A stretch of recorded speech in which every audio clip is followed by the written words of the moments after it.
Assalamu alaikum wa rahmatullahi wa barakatuh. ¿Qué tal estáis? Espero que estéis súper bien bajo la protección de Allah Azza wa Jal. Y bienvenidos un día más a Quinto Milenio. Seguramente las personas que estáis viéndonos ahora mismo lo estáis viendo en YouTube, de ahí está bienvenida. Pero por aquí también tenemos a familia que está en directo, nuestros queridos ovileños, sois bienvenidos.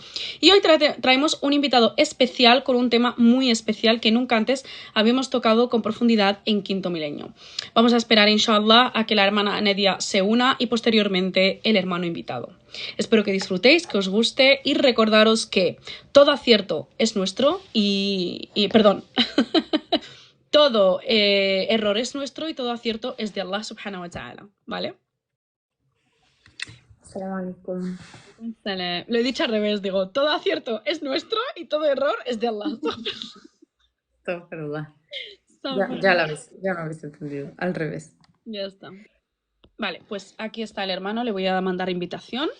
¿Esto qué es? ¿Qué te sale? Nada. Bueno. Salam alaikum. ¿Se me escucha? Se te escucha muy, muy bajito. Muy, muy bajito. Mejor, igual, peor. Igual, no sé, es como si estuvieras lejos del teléfono. Vale, pues voy a probar a cambiar de micro, a ver qué tal. Vale. Vale. Wa alaikum salam, familia.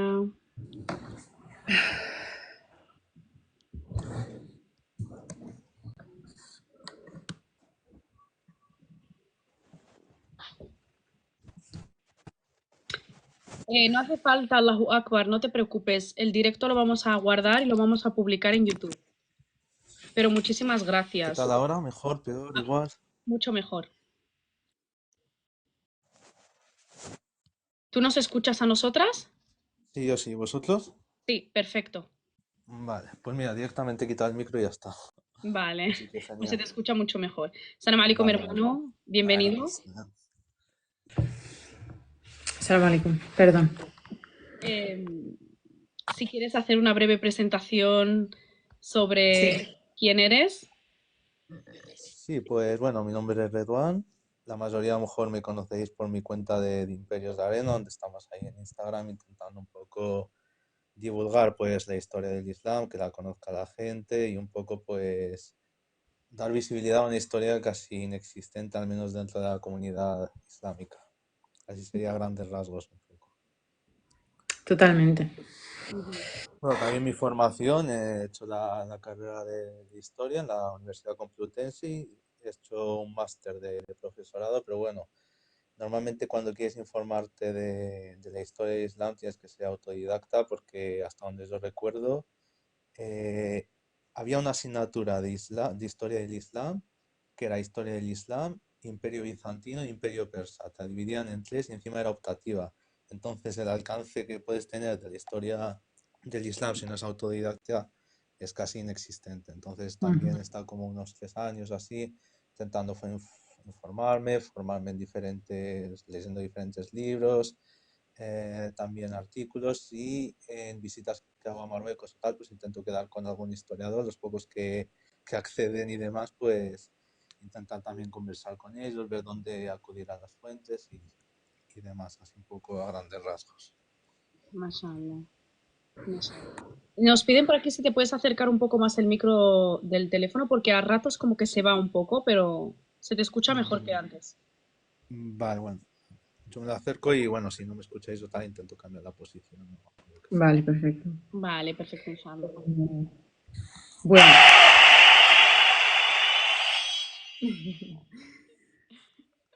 No lo pongo yo, Bueno, pues... lo juro. Bueno, pues la historia es algo que necesitamos muchísimo. Como habíamos puesto en el reel. Es que no lo puedo quitar. Como habíamos puesto en el reel, o sea, para entender nuestro presente debemos de entender un poco, o sea, el pasado. Y como dice Ridwan, que por eso lo hemos invitado, por cierto, como hemos explicado antes en el trocito que hemos cerrado, Quinto Milenio es básicamente un espacio de despertar, de hablar cosas un poco tabú, un poco fuera de lo común, pero siempre pues con la verdad. O sea, que rondando alrededor de la verdad. Somos personas normales y corrientes, no nos autodenominamos ni sabias ni absolutamente nada, simplemente somos dos chicas que autodidactas, como has dicho, o sea, nos hacemos preguntas, vamos investigando, abriendo los ojos, despertando y hemos creado pues este espacio donde mucha gente pues se siente pues eso, identificada y donde pues la gente pues te pueda sentir, ¿cómo decir?, cómoda para hablar de todos los temas sin ningún tipo de filtro o de maquillaje o de intentar quedar bien o lo que sea. Y la historia pues es un poco como todo. O sea, está muy relacionada. De hecho, nosotras muchas veces hemos hablado así de cosas, pero evidentemente no tenemos el bagage que tú tienes o que tiene alguien pues que sí que realmente se ha informado mucho, etcétera. Pero es algo muy importante, es algo que debemos de tener en cuenta. Y es algo que va relacionado con el despertar, el hecho de ver, porque como leí una vez, si nos o sea, hemos despertado un poco en cuanto al hecho de que los medios de comunicación pues no son tan verídicos como nos creíamos, no nos dicen tanta verdad como deberían, etcétera. Así que si nos engañan en ahora, en lo que vemos, en lo que somos presentes y estamos viviendo, si se nos engaña en esto, imaginaros en lo que no hemos visto, en lo que no hemos vivido, en lo que no hemos estado presentes. Así que es súper importante ser autodidactas, como ha dicho el hermano Ridwan. Y nada, y Bismillah. Bismillah. Empecemos porque, Ridwan, o sea, para elegir el tema de hoy, en realidad hay muchos temas que podríamos Sí, tocar, como claro, hay hemos muchos Sí, temas totalmente. y nos gustaría que el hermano Ridwan volviese en el futuro, porque lo que Inshallah. queremos, inshallah, ya Rab, porque lo que queremos tratar es bastante amplio. O sea, son Mm. muchos aspectos muy relacionados con Quinto Milenio, porque, como dice Nedia, pues la historia ha sido tergiversada o por lo menos no se le ha dado, como que se han minimizado cosas para engrandecer otras y hacer. caricaturizar. Exacto. Entonces sé que es un proceso que es imposible abarcarlo en un solo directo, es imposible. Pero el tema que traéis hoy en concreto, que yo estoy todavía, que sepáis que yo soy como vosotros, gente que nos estáis viendo. Yo estoy expectante, ¿eh? Yo, نفحالي بحالكم. ¿Cuál es el tema? Yo tengo una pregunta, pero es una pregunta que os haré luego. Venga. Pero ¿cuál es el tema que queréis tratar hoy, Nedia? ¿En A qué ver, habías pensado? O eh, Bismillah, Ridwan. en principio el tema era hablar como de la separación que ha habido a lo largo de la historia de la UMA, ¿no? Que tampoco es separación, sino es unión-separación. Pero también, como le he comentado, son temas amplios, van a dar también para hablar de otros temas, de ahí sacaremos otros hilos de conversación. Entonces yo creo que más bien es como un poco abierto, cogemos ese tema central, pero abierto a que salgan otros temas, a que dentro de un tema salga otro. Entonces por ese lado no hay ningún problema. El tema sería ese en líneas generales, pero bueno, luego en Saula podemos ir a otros temas y demás y al final pues si queréis una ronda de preguntas o lo que sea. Yo hasta donde sepa comentaros pues os daré, bueno, os comentaré lo que sé y en caso de que no lo sepa o tal pues lo diré. Al final lo principal es eso, mantener la veracidad y en caso de que no se sepa algo decirlo y sin problema. Así que en ese caso me podéis preguntar lo que sea. ok. Ujú. Entonces, el tema que vamos a poner aquí en la flechita, Nedia, sería. La división de la UMA, ¿no? Vale. ¿O cómo? ¿Qué ponemos de título? No sé, como veas, Sí, sí, hermano ya está. Ridwan. La división. ¿No? ¿O Sí, quieres otra cosa? sí, por ejemplo, la división de la UMA a lo largo de la historia, algo así. Eso va a quedar. No nos van a dejar ponerlo, pero esto de aquí sí. Vale. La división de la UMA. De acuerdo. Pues, Bismillah. A ver, si queréis, hago, por ejemplo, podemos hacer un badaje, un resumen, es decir, desde el inicio hasta la actualidad, muy resumido, y a partir de ahí podemos sacar reflexiones, compararlo con la actualidad, ver qué rumbo hay que tomar en cada decisión o en Exacto. diferentes partes de la historia, pues cómo ha influido esto y demás. No sé si os parece bien. Perfecto. Sí, sí, perfecto. Porque, o sea, familia, yo cuando contacté al hermano Ridwan, yo le dije sobre la división de la UMA. Y yo cuando o sea, yo se lo dije en plan pensando en la última división, ¿no? Pero me dijo algo muy que me hizo clic. Y dije, pues sí, tiene razón. Y eso es lo que ahora nos va a decir. Porque siempre decimos, hablamos de la división de la UMA, siempre hemos hablado en Quinto Milenio, en plan que, o sea, de la última división, en cuanto al, supongo, al Imperio Otomano, ¿no? Al final, cuando pues se han partido, digamos, el pastel, los colonizadores, y esto es lo último que ahora nos queda, que son las fronteras, ¿no? Que de hecho eh, bueno, sigo, las fronteras, ¿no? Que en realidad antes no estaban. O sea, me refería a eso. Pero él me ha dicho, sí, pero la división de la UMA, ¿cuál? Porque en realidad han habido bastantes. Y es verdad. O sea, es algo que, subhanallah, nunca, en realidad, después del profeta Muhammad sallallahu alaihi wasallam, nunca ha estado, siempre han habido divisiones. Y bueno, pues Mm. eso, bismillah. Bismillah.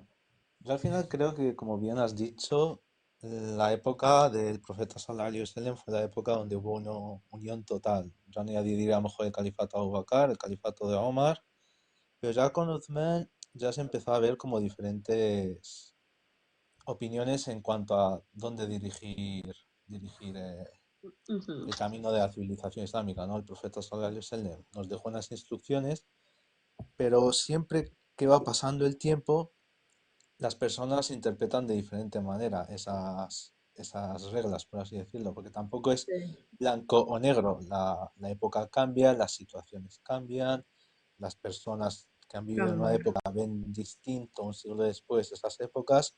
Entonces Ujú. ha sido a lo largo de la historia como una continua lucha de imponer tu verdad, por así decirlo, o la manera en que tú ves esas leyes. También os invito a que si queréis en cualquier momento cortarme, comentarme algo, lo podéis hacer sin problema. A ver, No. yo tengo mi... Perdón, ¿eh? Sin problema, me cortas y me preguntas, ¿vale? Es que Que sea así más interactivo.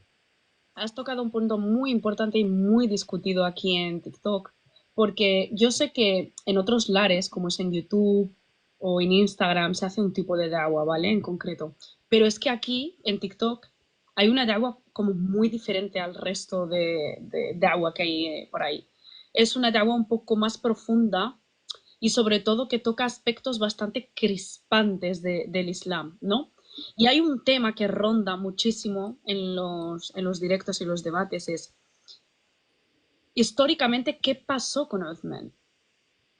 O sea, hay a día de hoy tanta gente divagando sobre lo que sucedió, gente que a lo mejor está en lo cierto, gente que se equivoca, gente que se está quedando con una parte de la historia mal contada. ¿Qué pasó realmente después de la muerte del profeta Muhammad sallallahu alaihi wasallam con Uthman, con Umar ibn Khattab, con Abu Bakr ibn Siddiq, con Ali ibn Abu Talib? Entonces, es como es ese pequeño popurrí que la gente no tiene claro. Si nos lo puedes contar un poco.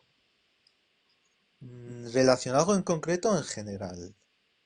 En general, no hace falta, porque En sé que general. para, Vale. claro, en general, porque yo sé que para profundizar, pero en Claro, a Sí, general. ver, perfecto. en la historia hay un problema, a ver, porque la historia es diferente que la religión. O sea, en la religión está la palabra de Allah, que es lo que dice tal cual, pero la historia es la palabra de X persona que tú ya ves si te lo crees o no te lo crees. Los Sahih. Efectivamente. puntos más extremos es, por ejemplo, la historia de los chiíes. Tú te lees la historia de los chiíes del califato y te lees de unos sunníes, y parece que te cuentan historias totalmente distintas que nada tienen que ver. Ujú. Entonces, el historiador tiene una dificultad, es cuál me creo, cuál no. Obviamente podemos hacer clasificaciones, ¿no? Por ejemplo, Tabari es uno de los historiadores más fiables que puede existir. Tú te puedes creer hasta cierto punto lo que dice, pero es que hasta los historiadores más reconocidos, por así decirlo, difieren. Entonces el historiador llega a un punto sin salida. Vale, yo tengo esta información, pero ya no puedo decir Ujú. cuál creerme o cuál no. ¿Sabes? Por ejemplo, la historia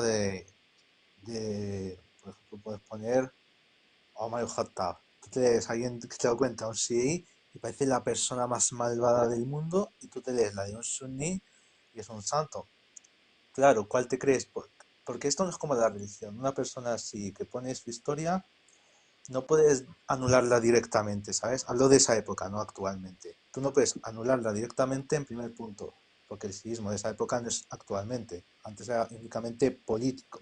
Tú estabas a favor de un bando y ya está. Ujú. Y luego, dos, es una fuente de alguien que ha estado en ese momento, en ese lugar. Y aquí viene el problema. Tú coges dos personas que han estado en ese lugar, te cuentan dos historias distintas. ¿Cuál te crees? Ahí no puedes hacer nada, por así decirlo. En líneas generales, por así decirlo.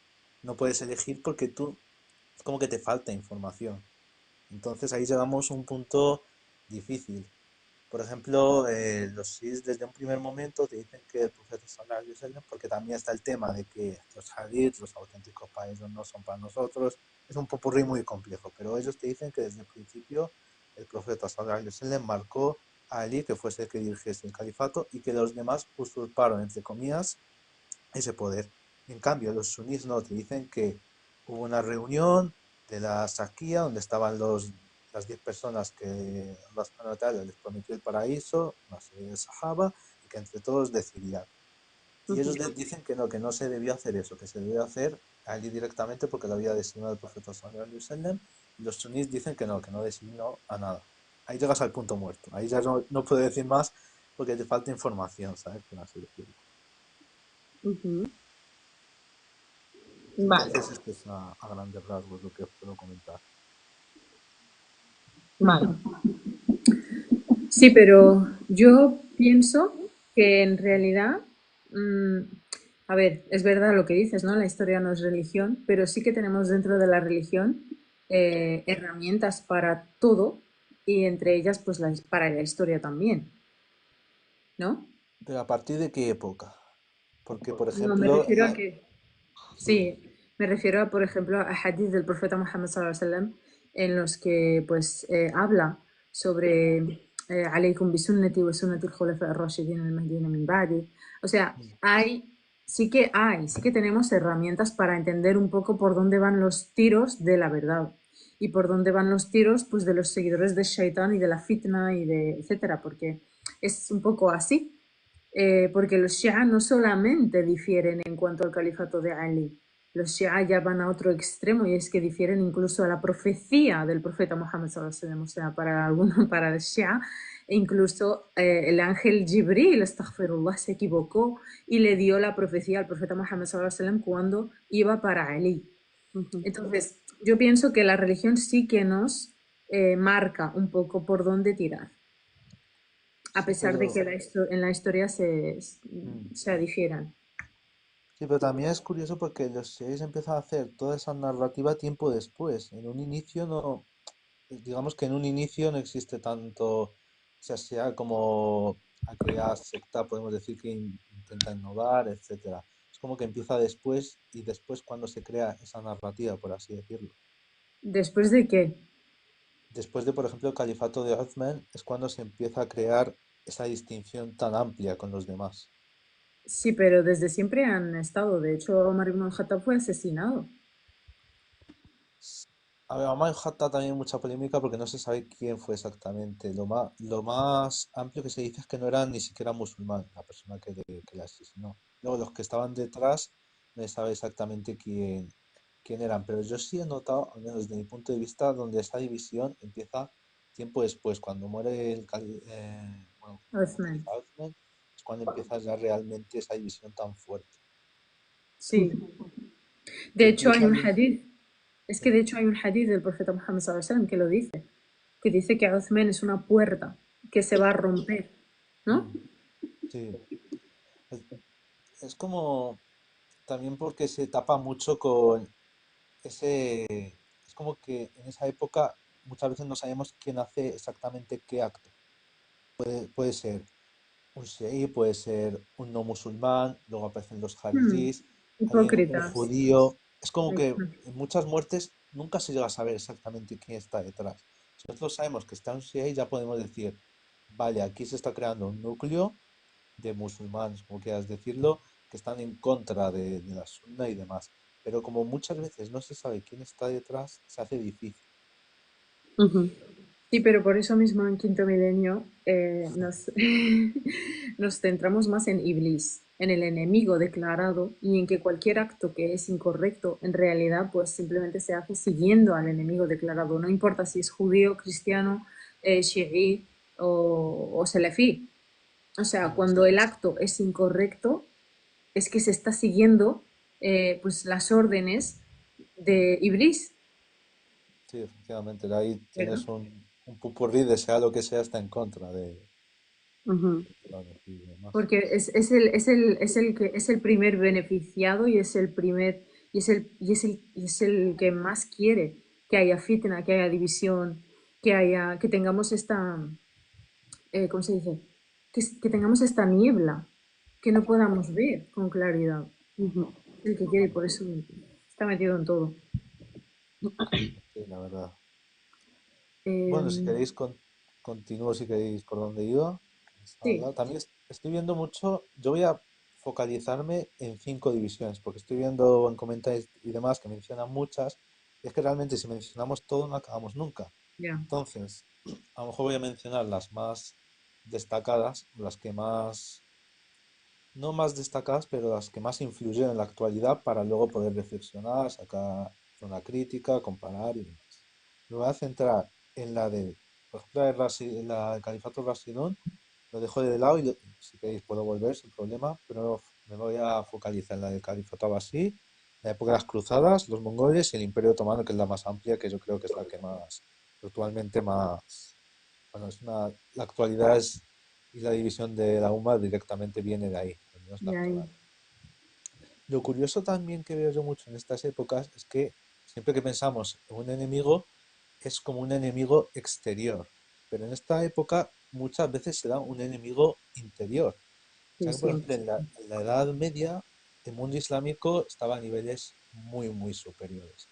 Tanto es que, por ejemplo, los musulmanes cuando creaban un mapa, ellos eran el centro y en los distintos lados había tipo de bárbaros. Por ejemplo, en Europa eran considerados como bárbaros salvajes, que no sabían leer la mayoría, mientras que el mundo islámico sí tenía ese nivel mucho más elevado a nivel cultural, a nivel económico, era como el centro del mundo, por así decirlo. Por Ujú. ejemplo, en el califato abasí, que era estaba el califa en el centro y tenía un gran imperio que iba desde las fronteras de actualmente los uigures, más o menos, hasta Al-Ándalus, hasta el extremo occidental. Y en esa división vino internamente, cuando se separaron los dos califas. En la larga de la historia siempre ha habido un califa, que es lo natural. Tiene un califa y en la teoría es el que manda. Pero salieron dos, que es el califato de Córdoba, de Al-Ándalus, y el califato fatimí, Shií. Y Ujú. es muy curioso porque fue la primera vez en la historia en donde los musulmanes, hablo de grandes imperios, dejando de lado pequeños grupos y demás, Ujú. empezaron a enfrentarse entre sí. Era muy raro en esa Pero época. era una pelea por poder, supongo. Sí, por intereses distintos. Está sonando. Vale, perdón. Sí, Vale, es el mío, perdón. yo esperando que salga el corazón por algún Er- sitio. Eran por intereses, por así decirlo, de algún modo. Si tú, por ejemplo, vives, digamos, en Córdoba y califato de Córdoba se está enfrentando con el califato fatimí por la región de Marruecos. Al final tú estás obligado a seguir al califato de Córdoba. ¿Por qué? Porque es quien te manda, quien te impone las leyes, quien te da esa protección, por así decirlo. Entonces tú automáticamente tienes que hacerle caso. ¿Por qué era realmente el enfrentamiento? Por zonas de influencia de poder, simplemente, lo más Ujú. material que puede existir. Yo quiero esta Yo no zona, creo. ¿no? En el caso ¿y por qué crees tú? Wallah al-Azim, yo siempre creo que la razón principal siempre, o sea, sí que también hay poder y hay economía, poder, etcétera, geopolítica, pero la razón principal siempre es realmente es la lucha entre la verdad y la falsedad. Ujú. Sí, pero al final también cuando tenemos que ver como hechos más concretos cuando analizamos, por ejemplo, la historia en ese sentido. Los fatimís obviamente querían expandir su influencia, ya que eran seis, querían expandir su influencia, por así decirlo. Sí, esa parte de la verdad contra la ignorancia, podríamos decir, pero Mm. la realidad es que tampoco tenemos que pensar como, por ejemplo, el Califato de Córdoba, de Abdurrahman III o quien sea, que era un seguidor de la verdad o tal. Al final lo que digo muchas veces es que son seres humanos, Evidentemente, con sus fallos, tanto que quieren o no, evidentemente. con su ego, con todo lo que puede tener un ser humano. Por eso muchas veces los enfrentamientos pueden ser por ese lado, pero pueden ser por cosas totalmente materiales, como en esa época era el control del oro que venía de Mali. Yo controlo el norte de Marruecos, por lo tanto Mm. controlo todo el oro que viene por ahí. Al controlar el oro, soy más poderoso que tú, puedo fabricar más barcos, comprar más mercenarios, etcétera. Por ahí Mm. se dio, Pero, pero sí, para al final, ¿qué? Para al para al final final expandir poder expandir y expandir tus ideales, como bien mis dices ideas. tú por ahí. Eso es lo que yo quiero decir. Sí, claro, al final cada gobernante, cada región tiene X ideales y su Sí. máxima es expandirlos como sea. Mm. Y entonces, pero lo que pasó fue muy curioso porque fueron enfrentamientos entre ellos y qué pasan cuando muchas veces se enfrentan entre ellos. Que ninguno gana, pero se debilitan poco a poco. Poco a poco Mm. van debilitándose. Cuando al Sí. final estamos unidos y tenemos un enemigo común, es el poder mucho más superior, porque no estamos debilitados, tenemos más hombres, tenemos una misión superior, por así decirlo. En cambio, cuando se hay enfrentamientos entre nosotros mismos, nos debilitamos, nos debilitamos, nos debilitamos y viene otro enemigo. Por ejemplo, después de estos enfrentamientos, no sé si os suena el Imperio Selyúcida, Sí. de algo. Por ejemplo, el Imperio Selyúcida, con Alparslan, por ejemplo, que con 40.000 hombres derrota al Imperio Bizantino, que es una hazaña que no se había hecho en años. Derrota Mm. al Imperio Bizantino y Fijaos. cuando muere, ¿qué pasa? Que también esto es un problema, por así decirlo, en la sucesión islámica. Tú sabes que en Europa, si alguien muere, le sucede el varón, el primogénito, el varón. En Ujú. cambio, en el mundo musulmán no está establecido nada. De primeras porque puedes tener cuatro esposas, que realmente los califas, reyes eran lo que solían tener. Ujú. Tenías el primogénito de la primera esposa, imagínate, que es la más querida por el pueblo, tiene influencia en los nobles y puede hacer ahí un poco de alianza. Tienes a la segunda, que a lo mejor es de una tribu poderosa, que su hermano está gobernando y obviamente el Ujú. hermano le va a ayudar en X época pues, darle un ejército y gobernar. Y el Ujú. tercera, por ejemplo, ha hecho una alianza con los militares y les ha prometido tener posiciones importantes en el Ujú. gobierno. Entonces, muere el califa o el emir de turno y empieza una especie de mini guerra civil entre las diferentes esposas para colocar a sus hijos. ¿Eso que crea Totalmente. siempre? Siempre con una Sí, sucesión, una mini guerra civil que hace que te debilites. ¿Qué es lo que pasó en el Imperio Selyúcida? Y lo más importante es que nadie consiguió el poder. Tenemos a una gran región donde Mosul lo gobierna un hijo, Alepo otro hijo, Jerusalén, Hutch, el tío, no sé quién. Es decir, se colocaron de toda la familia pequeñas ciudades gobernadas por personas distintas. Entonces, ¿qué pasó? Cuando vinieron los cruzados no eran nada del otro mundo. Era una panda de personas que querían expandirse, normalmente eran campesinos que se les había prometido pues el perdón de todos sus pecados si iban al Quds y lo conquistaban. Al mm, final tienes a cada ciudad con unos 3.000 4.000 habitantes, entonces llegan los cruzados con 30.000 y van Claro. ciudad por ciudad conquistándola, porque al final Alparslan tenían 40.000 hombres cuando venció al imperio bizantino. Era un hombre, un gran imperio, un gran ejército. Y aquí tenemos pequeños ejércitos. Dime, O sea, los cruzados son los templarios. no, los templarios son eran aparte, ¿no? cruzados, Sí. sí, no, son cruzados que vienen después y de alguna manera se profesionalizan para la seguridad de una vez conquistado el reino de Jerusalén. Vale. Ujú. No vienen en esa primera oleada, pero Mm. vienen después como una especie de élite, por así decirlo, que se va a quedar permanente ahí y que va a defender los intereses Ujú. de los cruzados en ese momento y de reinos cristianos. Por eso es muy curioso ver cómo cuando estamos unidos podemos hacer algo tan grande como vencer al Imperio Bizantino, una de las máximas potencias. Nos Mm. dividimos y los cruzados que tenían un nivel mucho más inferior no les cuesta nada derrotarnos. Ujú. Y para reforzar esta idea, ¿qué pasa una vez? Porque establecen cuatro reinos. El reino de Edipo, de Antioquía, de Jerusalén y de, el tercero se me ha olvidado, pero en fin, fundan cuatro reinos en esa región Ujú.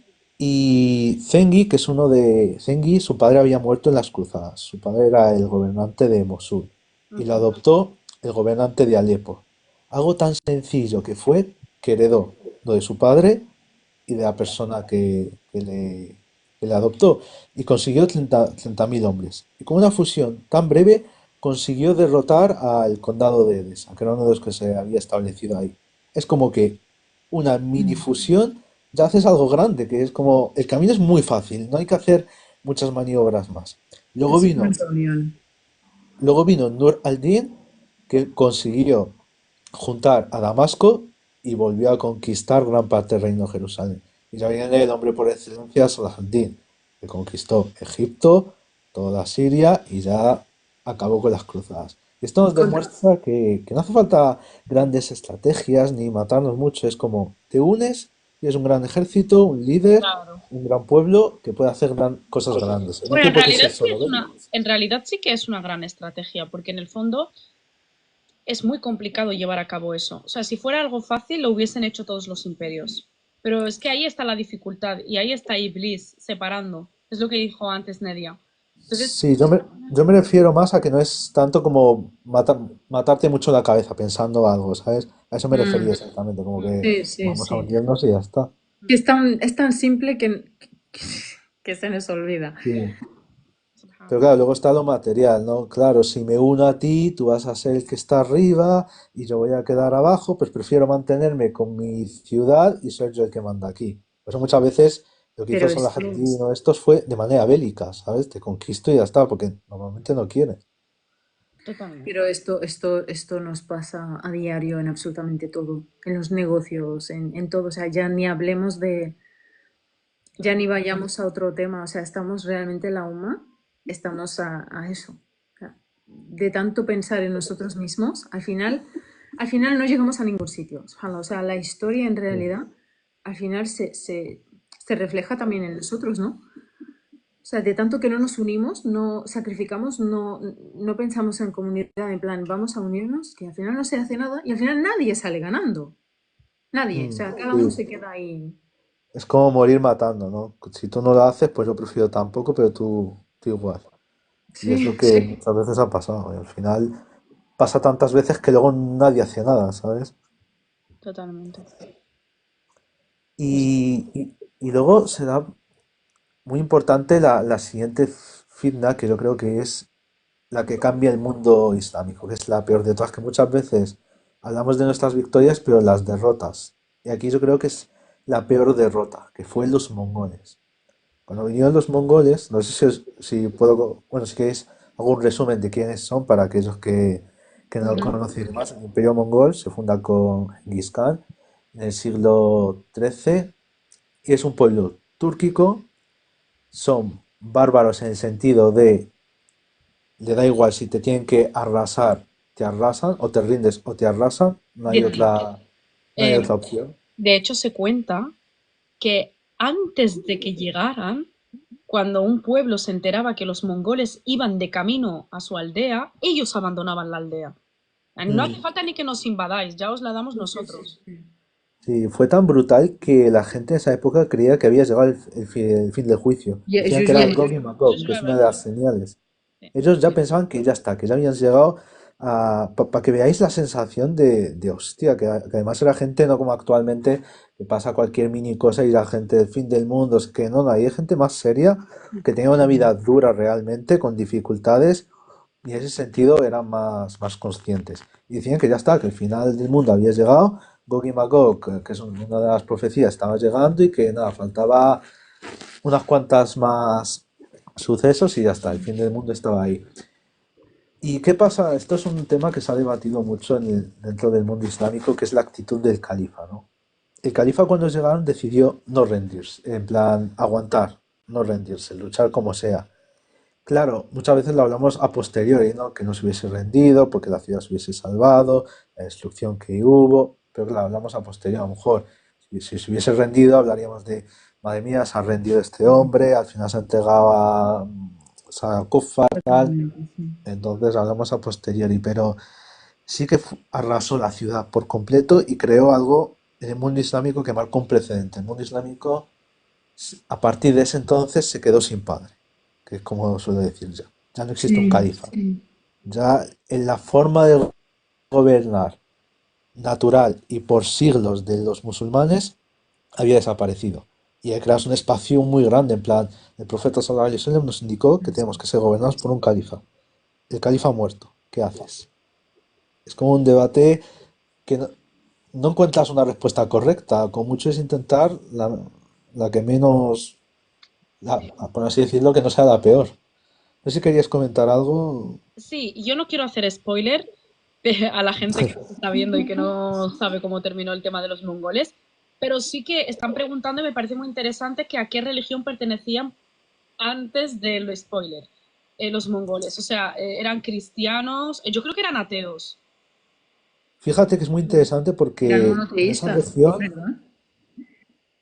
en esa región cada dos por tres vienen pueblos de diferentes regiones y acaban convirtiéndose en Islam. Ellos eran animistas, por así decirlo, divinidades como la luna, Sí, la agricultura pues que es verdad. florezca, la lluvia, ese tipo de deidades, por así decirlo. Vale. Eran animistas, se suele decir, ¿sabes? Ujú. Mm. Y luego cuando, obviamente, como os he dicho, el Yo los califa llamo no se satanistas. rindió, ¿Eh? Yo los llamo satanistas. pero Los, fíjate, los obilenios, eso, hacían ritos satánicos, o sea. luego había mucho debate porque, y luego sigo, porque cuando llegaron se convirtieron al Islam y era como, vale, por ejemplo, Ibn Taymiyya cuenta mucho esto de mongoles que nos han destruido, nos han arrasado, tal, aquí están convirtiéndose al Islam y aquí nosotros pues convirtiendo a todo el mundo, que es algo muy duro, ¿no? Porque tú ves que alguien, por ejemplo, que ha podido matar a tu hijo, a tal y cual, y estás conviviendo con él, que ahora es musulmán y tienes que hacer tu vida con él normalmente, ¿sabes? Es como un debate duro. Por un lado está bien, pero por otro se entiende de...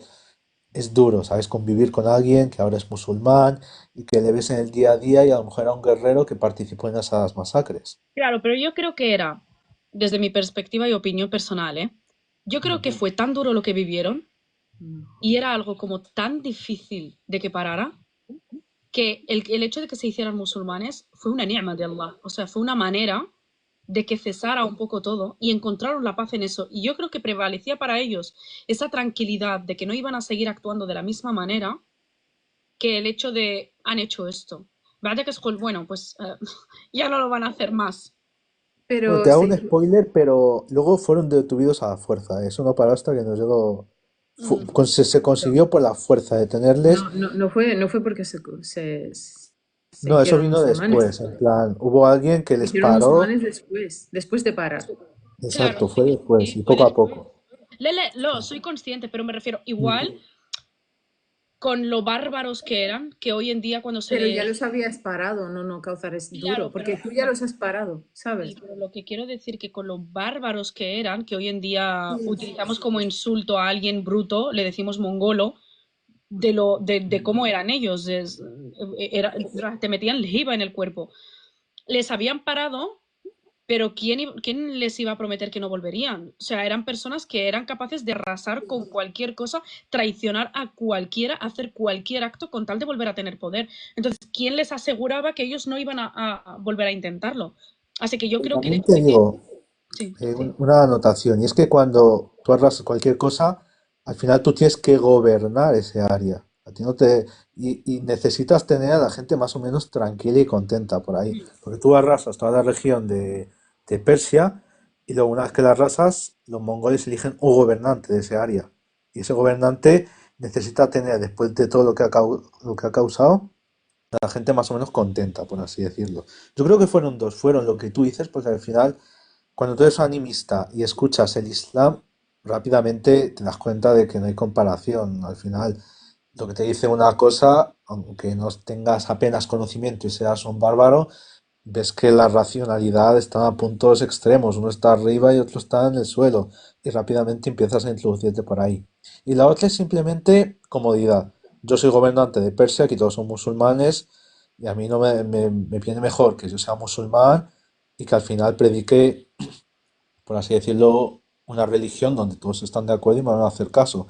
Yo sigo siendo animista y digo que X día tenemos que alabar a la diosa lluvia para que lluvia aquí nadie me hace caso, aquí nadie sale a alabar a nada, ¿sabes? Entonces también es un poco ser práctico, por así decirlo. Y bueno, continúo si queréis. Ujú.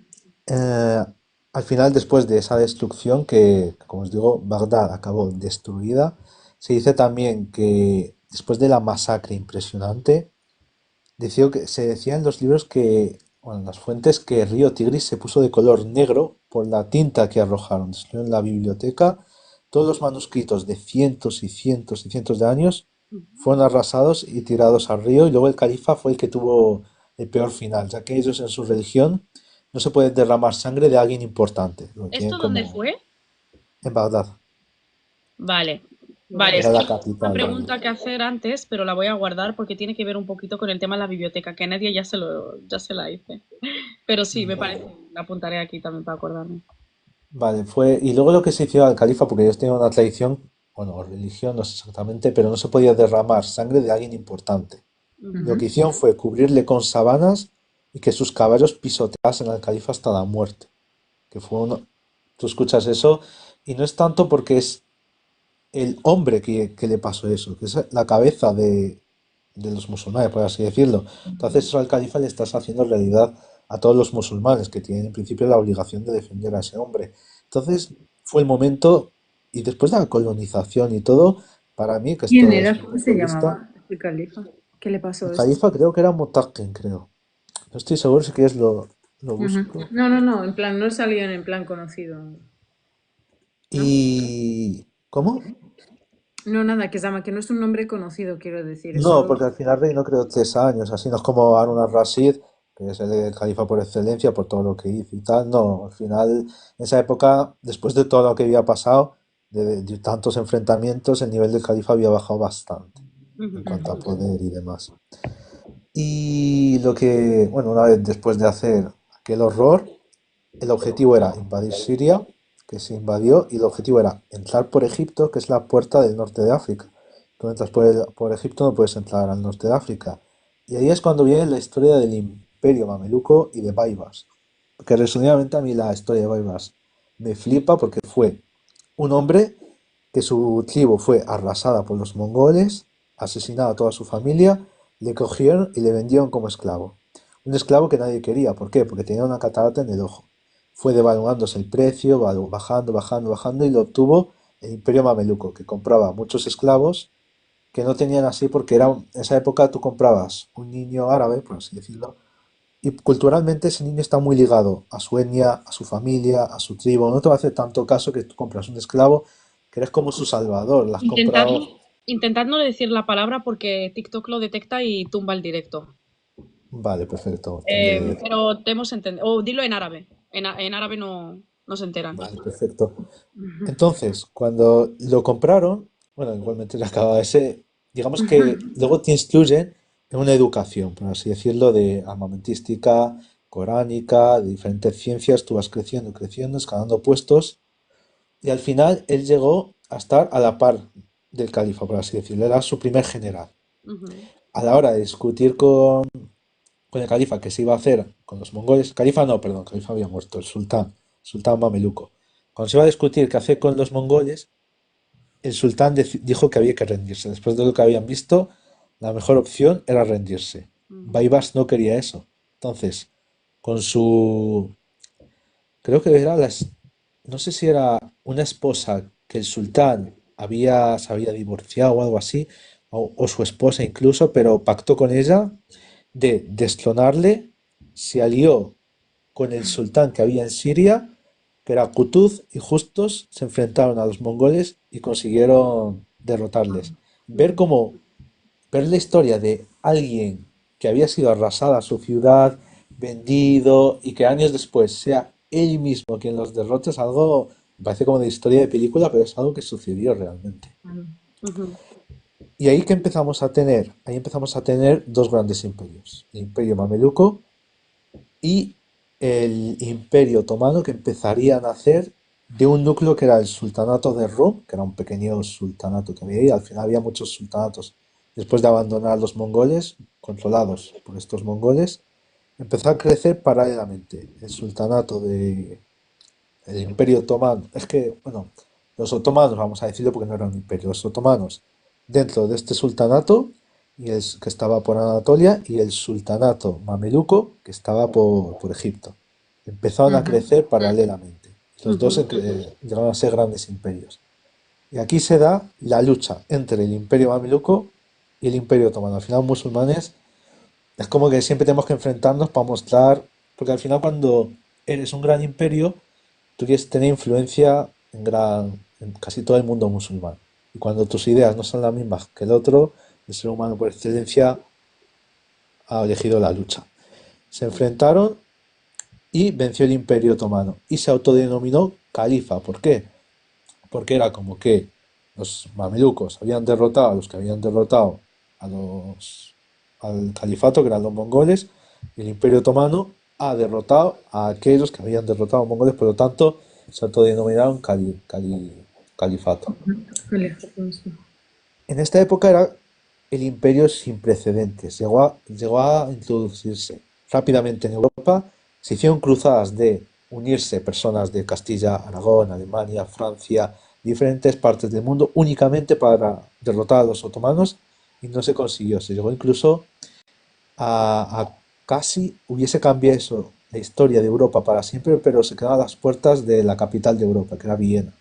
ujú. Hicieron un asedio y no se consiguió vencer, pero al final Viena era la capital del imperio germano. Tú consigues tomar Viena y ya prácticamente entras en Europa. Y encima los franceses eran aliados del imperio otomano, ya que estaban en contra del imperio español. Tomas lo que es Alemania, Francia es tu aliado, ya está, ya estás en Europa, y ya eso hubiese cambiado bastante la historia, tal y como lo conocemos. Ahora a lo mejor la gran pregunta es, vale, Redo, me estás hablando de un imperio superpoderoso que ha conseguido tantas cosas, pero siglos después están llegando colonizadores, le derrotan como si nada, ¿qué ha pasado? Yo tengo una teoría porque he estudiado bastante esto, porque me parece muy curioso que lo que fue el Imperio Otomano, que 2 siglos después le derrotasen naciones pequeñas, insurrecciones por dentro, que no podía controlar nada. Y Europa elevó tanto el nivel. Mi teoría es, tú cuando, por ejemplo, tienes diferentes naciones, España, Francia, Alemania, si Francia tiene un gran ejército, tienes que ser mejor, porque te puede conquistar. Si Inglaterra tiene un gran navío, que puede comercializar con América y derrotar a los tuyos, tienes que reforzar tus navíos para que no lo haga. Si tienes barcos muy rápidos, su economía va a crecer y te puede derrotar. Tú tienes que crear barcos aún más rápidos. Había como una constante competencia entre ellos. El Imperio Ujú, Otomano no, era un imperio inmenso, muy grande, bastante acomodado, sus fronteras bastante fijas, no tiene como esa necesidad de superar a nadie y de vencer a nadie. ujú. Digamos que estás bastante acomodado en tu situación, porque al final a Europa no has podido entrar, a Viena no has podido entrar, Marruecos estaba muy lejos y estaba apoyado por el Imperio Español, tampoco te habías podido ir por ahí, el Imperio Safávida se había Marruecos, contratado. Ujú. Dime. hermano Redouan. ¿Y Marruecos? Marruecos es lo que te conté. El Marruecos no quería ser conquistada por el Imperio Otomano. Al final el ¿Pero rey quería. quién había en Marruecos? En Marruecos estaba la dinastía actual, la Louis. Sí, desde ahí. Creo, no, la dinastía Louis llegó incluso antes. No sé si estaba Ismael I de. Porque al final la historia de Marruecos así. Es que es por- verdad lo que dice Aaron, es que Marruecos ni siquiera existía, existía el Magreb, lo que es el conjunto. Sí, me refiero a eso. No Sí. me No refiero a Marruecos. tanto, no tanto el Magreb, sino que existía la dinastía Alauí, que lo que Sí. hacía, que conquistaba, no conquistaba, tenía unos ciertos territorios de lo que actualmente es Marruecos, Mm. y estaba bajo la dinastía y el rey Alauí. Que no estaba dentro Ceuta y Melilla, recalco. Efectivamente. Ceuta y En esa Melilla época era pertenecían a portugués y todo. Portugal. Exacto. Vale. Pero en la época del Andalus, Ceuta y Melilla eran del No, Andalus. tampoco. Es que ¿Cómo que tenemos no? pensado que Al-Ándalus son fronteras fijas, pero es que en esa época no había tanto como ahora. Ellos tenían Al-Ándalus, que es la península ibérica, e ¿No? influencia en el norte. Tú haces pactos con diferentes condes, nobles, de, oye, si alguien te ataca, yo te protejo y tú me dejas que el oro llegue fácilmente, que la economía vaya bien, que no me generes mucha Mm. inestabilidad y ya está. Como tal, no había nadie. Había a lo mejor un pequeño rey de Ceuta, autónoma, y ya está. Luego fue conquistada por Portugal, se llegaría a Exacto. un tratado y se cedería a España hasta la Y actualidad. ni siquiera España, ya de hecho tiene el título de la noble y leal porque se entregó voluntariamente al reinado de Castilla, porque era Castilla y Aragón, todavía no existía España entera como tal. Sí, si os cuento resumidamente lo que pasó es que en el ¿Sabes por qué te pregunto, sí, Redwan? Porque me parece curioso lo de Marruecos. O sea, Marruecos nunca se ha dejado, digamos, por el Imperio Otomano, ¿verdad? sí, siempre mantuvo Nunca se ha metido. Siempre estuvo la, como independiente. sí, efectivamente, fue de las pocas que se mantuvo independiente. Tenía también de aliado al Imperio Español, que no le interesaba Pero tener al siendo Imperio Otomano. musulmanes, ¿verdad?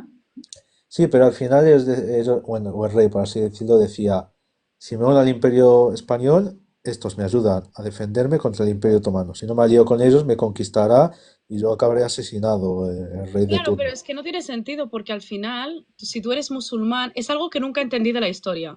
Por Si eso. el imperio alauita era musulmán y de hecho, supuestamente, llegaron a Marruecos con bueno, a la zona del Magreb, que eran amazigh todos, con la intención de predicar el Islam y de islamizar la zona, ¿qué les importaba unirse al Imperio Otomano? Porque al final tenían un mismo objetivo.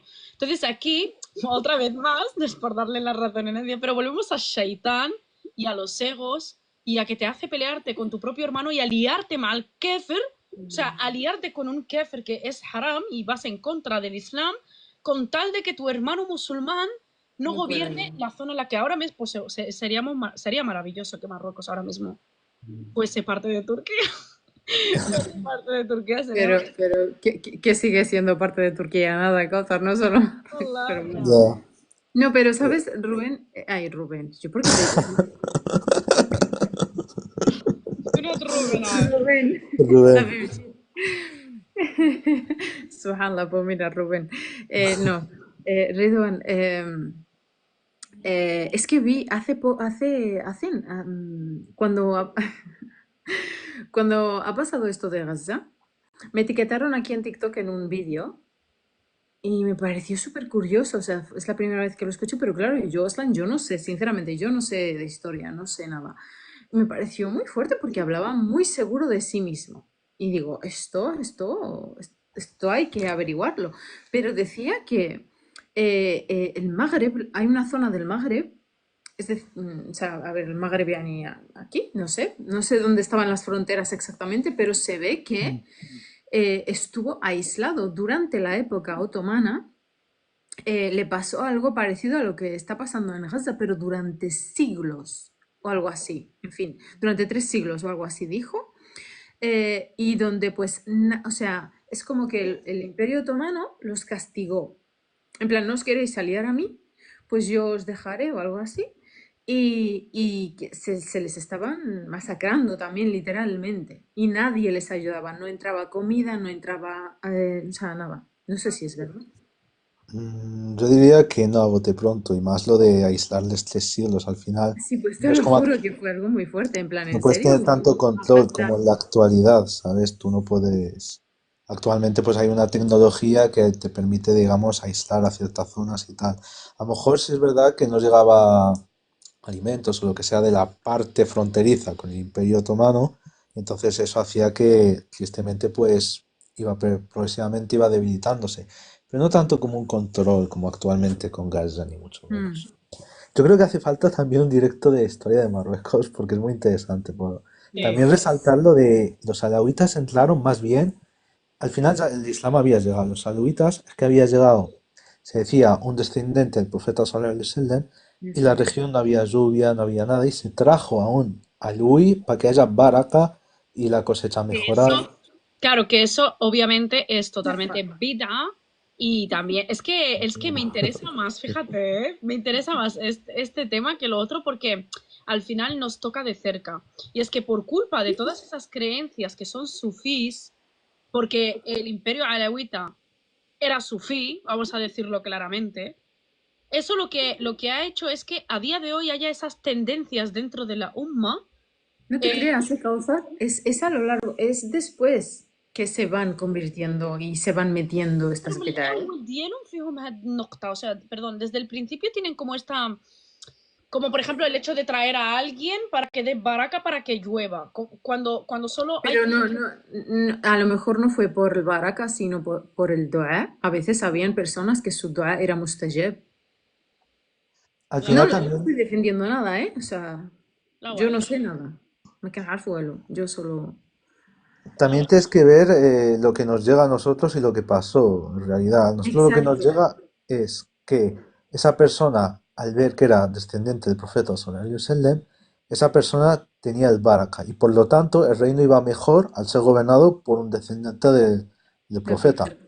Se Pero trajo, yo es verdad que yo he escuchado esto que dice Harun, que estaba escapando. es Escapaba, que escapaba de los árabes que lo querían matar. Y era un descendiente del Hassan o del Hussein o algo así. Y se estableció en Marruecos. al final lo que pasa es Y lo que protegieron. No sé. esa información, Sentimos mucho, pero es que tenemos un invitado Pero especial y está pactado, apalabrado, entonces no podemos subir a nadie más porque sería, o sea, está de invitado, entonces no podemos subir a nadie más. Lo siento mucho, ¿eh? en Pero principio os por vamos mí leyendo no. desde comentarios. Hola, que os vamos leyendo y todo lo que digáis que sea de beneficio lo vamos sumando y aportando, inshallah. sigue, Bueno, sigue, Rubén. no sé si queréis volvamos al tema porque como os he dicho seguramente sacaremos un hilo y nos desviaremos bastante. Eh, si quieres, no sé si queréis retomamos al Imperio Otomano o retomamos a Sí, Marruecos o... por ahí, que lo siento, que me he sacado No, totalmente. no, ni mucho menos. Al final la historia de Marruecos a mí me resultó muy interesante cuando empiezas a leer y a descubrir desde... Porque la gente muchas veces se piensa que llega el Islam y al día siguiente todos son musulmanes, se saben el Corán de memoria. Exacto. Y ha habido un subida, bajada constante de bajada porque el primer gobernante fue Seguí, además se sube porque Al-Ándalus tiene influencia, baja, llega a los almorávides que crean una religión más correcta, De ahí pasan vengo los yo, beduinenes. de ahí vengo yo, orgullosa. ¿Y es el apellido? Sí. Entonces sí, directo. Sí, yo soy Morabeto, no hay. O sea, yo ahí toda orgullosa porque era el imperio más correcto, que conste. Sí, Pero sí, la verdad. Entonces tenemos ahí unas subidas y bajadas constantes de Marruecos en ese sentido religioso, ¿sabes? Entonces Igual que la vida misma, igual que el presente sí, mismo. sí, ahí porque mucha gente lo que se piensa es que No todo es es tan blanco o blanco o negro. negro. Llega el Islam, todos musulmanes, se va el Islam, nadie es musulmán. Sí. Es como muy, ¿sabes? Por Sí. ejemplo, los Balcanes tiene mucho eso, de que hay musulmanes, no musulmanes, hay digamos, un mestizaje de Islam tan raro y tan diferente que dices, es que esto es la vida misma, ¿sabes? Porque destruyeron los otomanos, antes los bizantinos que eran ortodoxos, llegaron los cristianos, es como un popurrí y muchas veces la historia es eso, cuando profundizas, incluso de un país que es como tan, por así decirlo, tan homogéneo como Marruecos, pero te metes un poco y te das cuenta de que no, ¿sabes? ya, Entonces totalmente. es bastante interesante. Bueno, si queréis volviendo al Imperio Otomano para luego que podamos hacer una, pues no sé, reflexiones, compararlo con la actualidad y tal. Llegamos a el siglo vamos de 1800 para adelante, por así decirlo. El Imperio Otomano empieza a debilitarse por esa constante competencia que hay entre los europeos y un imperio grande pero acomodado que tampoco le interesa crecer mucho. Ujú. Ya- ¿Queréis decirme algo? No, porque es que, claro, yo pienso que la historia va de la mano de esa decaída del din, ¿no? De la decadencia del din. ¿En qué sentido O sea, la decadencia del decadencia de los imperios musulmanes, yo pienso que van un poco de la mano de la decadencia del din. ¿No crees? Mm, estoy reflexionando viendo a ver si... Es que yo creo que sí y no, Debido a porque... errores que van cometiendo, o sea, van dejando, digamos, el Islam por cultura más que nada, van tomando como adat, como tradiciones, cosas que no tienen por qué tomarlos como tradición, que vale, que puede que sean cosas permisibles, que no pasa nada por llevarlas a cabo, pero una vez se toman como tradición, ya es un poco de esto, y es como, si le sirvió a tu padre, no tiene por qué servirte a ti. Y yo Totalmente. Sí, creo que al se final... van... Y lo de acomodado, Mm, ¿sabes? Yo siempre analizo cuando estudiamos historia, o sea, en el libro del cole, con mi hijo, yo siempre analizo, Uy, los libros del cole. sí, pero de verdad, no, no, no, o sea, yo lo analizo a lo quinto milenio, yo no, Em, o sea, yo pienso que, a ver, o sea, los musulmanes o no musulmanes, pero en realidad nos centramos en la conquista, ¿verdad? O sea, nos centramos en el Feth, que nosotros los musulmanes lo llamamos Feth, en la apertura, sí, más la que conquista. apertura. في الفتح se centraban en el Feth y luego como que se acomodaban, pero Mm, realmente cuando una persona es a ver, una persona, cuando un imperio o una tierra o lo que sea es, ¿cómo se dice? Mezuma, cuando pierde, o sea, Ujú. cuando alguien gana o pierde en una guerra, en un conflicto, ¿verdad? O sea, el que gana está bien, está conforme y tal, pero el que pierde es el que en realidad gana. No sé si me... Eso, o sea, cuando tú sufres una derrota, tú no sufres una derrota y te vas. Tú sufres una derrota, pero tú te estás preparando fuerte para devolver el golpe. estoy de acuerdo con todo menos en lo último, porque al final ¿No? cuando tú sufres una derrota, pierdes hombres, pierdes No, dinero. sí, No es pero tan tienes en fácil. mente vengarte, tienes en mente, aunque sea dentro de muchos años, pero estás trabajando para ello. En cambio, cuando ganas, tú te crees que ya lo tienes todo, ¿sabes? En plan, tú te crees que es fácil. Y yo Sí, pienso que... cuando te acomodas, te crees que eres el Exacto. mejor, tal y cual, pero cuando sufres una derrota, por ejemplo, si tú tienes 30.000 hombres y acabas con 10.000, sabes que con 10.000 no va a conseguir nada. Y cuando llega a reinar tu hijo, le va a dar un poco igual la derrota que has sufrido tú. A lo mejor tiene otros enemigos, a lo mejor tiene otros intereses. O por ejemplo, ha habido en la Sí, historia guerras, digo, reyes que no le interesaban la guerra. Simplemente le gustaba perfecto. llegarse a pactos y estar... Es decir, cuando tú sufres una derrota, es un parón, cuenta nueva. Y empiezas a formular qué viene ahora. No siempre, por ejemplo, el Imperio Bizantino sufrió un montón de derrotas contra los musulmanes, seguía siendo un gran imperio, pero sabía que en ese momento lo mejor era centrarse, parar, estabilizar tu Pero reino, nunca lo que te paraba. quedaba y poco más. Ujú. ¿Cómo? Nunca paraba, Redouane. Es que nunca paraba. Nunca han parado. Y ahí es donde quiero llegar. O sea, yo pienso que el hezima, la derrota o los planes grandiosos en contra de la Umma empezaron a partir del Feth de Constantinopla. Que empezó, digamos, la decadencia un poco. Sí, no la decadencia de la Umma, sino de los planes del Kufar en contra de la UMA, pero a lo fuerte y a lo no militarmente, sino con otros planes, que es lo que estamos viviendo hoy en día. Porque hoy en día no es ya militarmente que nos han Sí, sí. derrotado, Ujú. Mm, es ideológicamente, es en la historia, es en muchas cosas, pero muchísimas cosas, incluso se han derrotado a sí mismos, porque, o sea, a sus pueblos, porque en realidad autoridades soberanas hoy en día no hay. Hay una globalización de poder. sea, el poder lo tienen el Fondo Monetario, o sea, Mm. o sea, todo el mundo está en deuda y ya no hay soberanía, ya no hay ni siquiera un gobernante no musulmán como los que habían antiguamente, que podía en plan coger su ejército y hacer lo que le dé la gana.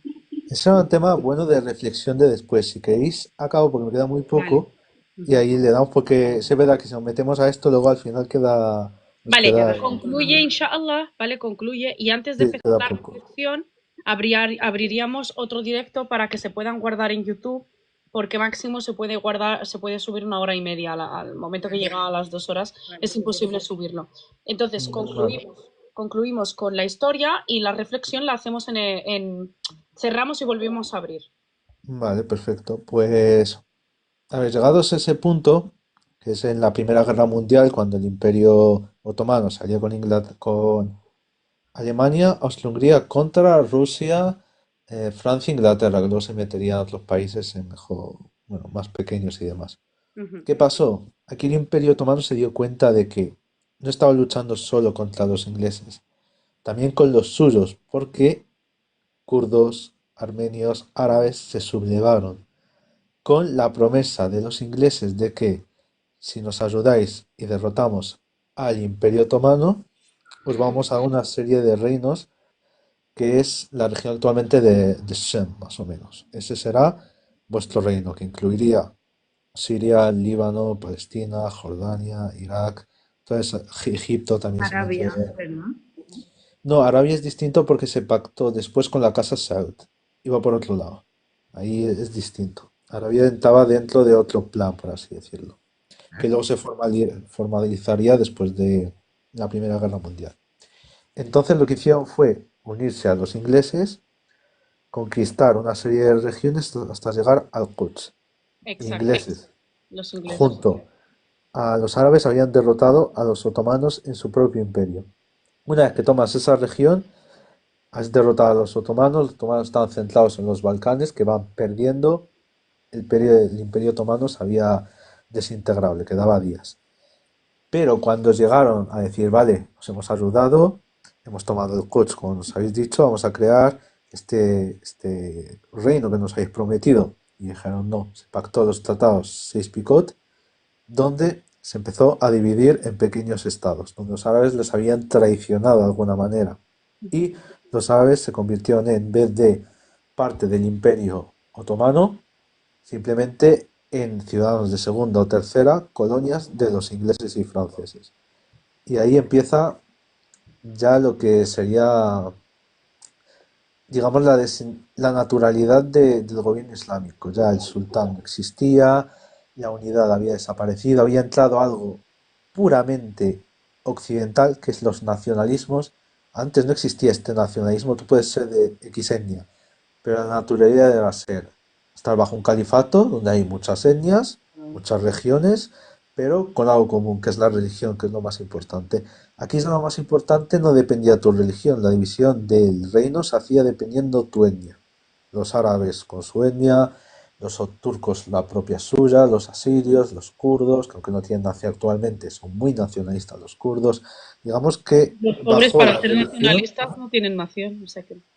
ya, digamos que la religión bajó y subió el nacionalismo y a partir de entonces los países empezaron a dividirse en cuanto a la nación, que al final es algo muy europeo. España se divide en naciones y el mundo actualmente se divide en naciones, pero naturalmente Asia Central se divide en tribus, que sigue todavía ese aura. Por ejemplo, los Pastón no hacen ni caso a lo que pasa en Afganistán o tal, van a su aire. Los árabes normalmente se habían dividido en tribus bajo un califato. Sigues un poquito esa esencia, pero no, ahora se dividen en naciones. Todo el mundo que se había dividido cada uno a su forma pasó a dividirse en naciones, que es el modelo europeo, que al final hemos asimilado todo el mundo, por así decirlo. Claro. Y así podía darse por concluido la última y ya queda para reflexión hablar de actualmente si hay otras, si no, en qué sentido y tal. Vale, mashallah. La verdad, Tabarakallah alik, hermano, mashallah. Yo tengo muchas cosas que decir, supongo que Nadia, supongo que Nadia también, y el hermano Ridwell después de contar la historia tendrá su propia reflexión. Así que, ¿mm?